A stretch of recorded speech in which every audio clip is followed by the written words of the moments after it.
Hey team, how's it going? I finished another book. It was an audiobook. Tuesdays with Morrie by Rich Album. It felt like a hug on my heart. The first part of this video is going to be kind of like spoiler-free type review, and then the second half of this review, we're going to be talking about the nitty-gritty, first and last names, everything I hated but also loved. Spoiler-free review. I gave this a 4.5 out of 5 stars. That is my highest rated book this year, and I don't give that lightly. The audiobook was narrated by Mitch Albom, so that was really refreshing. I made an executive decision at the beginning of this year that I was not going to listen to any audiobooks unless they were self-narrated or autobiography or some type of real life story. Like no fantasy, no romance, nothing. And it has proven to be the fix to my issues, okay? I've finished a lot more books since then. So this story follows Mitch Albom. He's the one who wrote the book. He's the one who narrated the book. He's one of the guys in the book, in the story. It follows him and his experience with a college professor that he had named Morrie. It follows them both in the past when they were in each other's lives, and now in the future when they are again in each other's lives, navigating through Morrie having ALS. ALS is a disease with no cure. It is fatal, so it follows them through Morrie's last days pretty much. Do I recommend this book? Absolutely. It pulled on so many of my heartstrings, and not that I don't think I cried during this book, but it definitely hit home for me. I don't have a close grandmother or grandfather voice in my life. Most of my extended family lives far away from me. This really just scratched my itch for wisdom and stories and laughter and love, almost parental-like care in a way. I don't know how to explain it. Does this show that I'm deprived? It's almost coming of age. I would say coming of death in a way. Morrie is this witty, smart, compassionate, loving individual, which is interesting because the more you learn about him, the more you realize why he is that way, because he didn't really have that growing up. And when we pick up on Mitch's story, he's like in his mid-30s and he's graduated college, he's lost touch with Morrie, but he finds out that he's sick. At that time, he's like this big shot, work, grind mentality, like I'll sleep when I'm dead type guy, you know? And you kind of watch him re-find himself while also getting to love on Morrie and learn about Morrie in his last days. My mom died 3 years ago. It'll be 3 years this month. Separate video on that later. Ever since she passed, a lot more of life has been triggering to me. Death, sickness, family members in the hospital, especially because I was there within the last days of my mom's life. So like watching somebody decline and having to witness it when you would do anything to help them is tough. So listening to this book, there were certain parts where I'm like, bro, why am I listening to this book? Because it was extremely triggering. I never stopped because it was just that heartwarming and that good. And Morrie had such a pleasant outlook on death. It almost made me feel better in a way, if that makes any sense. He has a lot of perspective changes to provide to the reader, and it was really refreshing to me, honestly. I learned a lot, I listened a lot, not just because it was an audiobook, but I really listened and I really took in what he had to say. So yeah, 4.5 out of 5, loved it so much.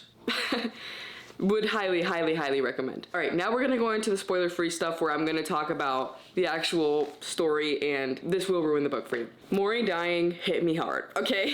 Like, I knew it was coming, I knew it was inevitable, I knew Mitch had talked about it a million times. The funeral scene, what the hell? Also, the part where Mitch's brother leaves him a voicemail, and he's like, something like, I have diarrhea and my butt hurts, see you later. Like, that is family. Just the scenes about Morrie physically declining, I mentioned it, a second ago, but I'm gonna say it again, were extremely triggering to me because I kind of watched my mom decline real time in the hospital before she passed. I found Mitch extremely agitating until like halfway through the book. He said a couple things that were just insensitive, and I'm like, you don't even get it.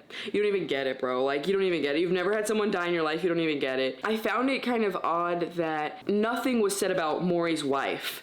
Morrie never spoke about his wife as much as I would have thought for him to talk about his wife. He did touch on her, and she was always there. I don't know. I guess maybe I would have liked to see more of her and understand more of her experience with that, because that can't be easy either. I almost wish I had someone like Morrie in my life. That grandfatherly type wisdom and love is something that is so healing, bro. And like the older I get, the more I'm like, will I find this? Will I find this? I really want to find this. The stories of Morrie while he was younger and while he was a college professor were so cute, so refreshing. Also, the fact that he's a real person just made this story so, wholesome, I guess. I don't know. It was interesting to hear about Morrie being deprived of physical affection and emotional nurturing as a child. You know, you do hear about children coming from very cold families who end up becoming very loving individuals, but I've never really heard about that in real life or seen it in real life, and it almost feels as though I connected with the story so much that it was like proof to me that that could happen, which is interesting because it's a book, and yeah, it's real life, but I wasn't there and I didn't watch it, but it just feels like I did and I was there. I don't know. Steph Borer read this book. It inspired me to read this book. There was a passage in this book about detachment of emotions, and I screenshotted it because it was interesting. Learn to detach. Do not cling to things because everything is impertinent. But detachment does not mean you do not let the experience penetrate you. On the contrary, you let it penetrate you fully. That is how you are able to leave it. Take any emotion, love for a woman, grieved for a loved one, or what I'm going through, fear and pain from a deadly disease. If you hold back on the emotions, if you don't allow yourself to go all the way through them, you can never get to being detached. You are too busy being afraid. You're afraid of the pain, you're afraid of the grief. You are afraid of the vulnerability that loving entails. But by throwing yourself into these emotions, by allowing yourself to dive in all the way, over your head even, you experience them fully and completely. You know what pain is, you know what love is, you know what grief is, and only then can you say, all right, I have experienced that emotion, I recognize that emotion, now I need to detach from that emotion for a moment. Same for loneliness. You let it go, let the tears flow, feel it completely, but eventually be able to say, all right, that was my moment with loneliness. I'm not afraid of feeling lonely, but now I'm going to put that loneliness aside and know that there are other emotions in the world, and I'm going to experience them as well. Exactly.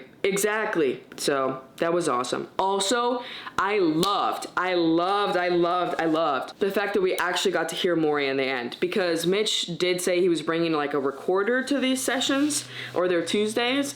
It literally was so heartwarming. Like I was hoping that we were going to get some audio recordings of Morrie, and at the very end, my audiobook was the 2023 revised edition or something, or the 2025 republishing or something. So it had a little part where Mitch read the original pitch to a publisher about the book, and I love that he really published the book to help pay off some medical bills for Morrie. But at the very end, he had inserted some audio clips of Morrie actually talking while he was sick, and it almost felt like I was listening to my grandpa talk again. Like, am I crazy? Am I deprived? I don't know, but I love this book. And if you haven't read it and you just listen to this, you will love this book too. So fully go read it. Honestly, I would suggest the audiobook 100%. That's all I got.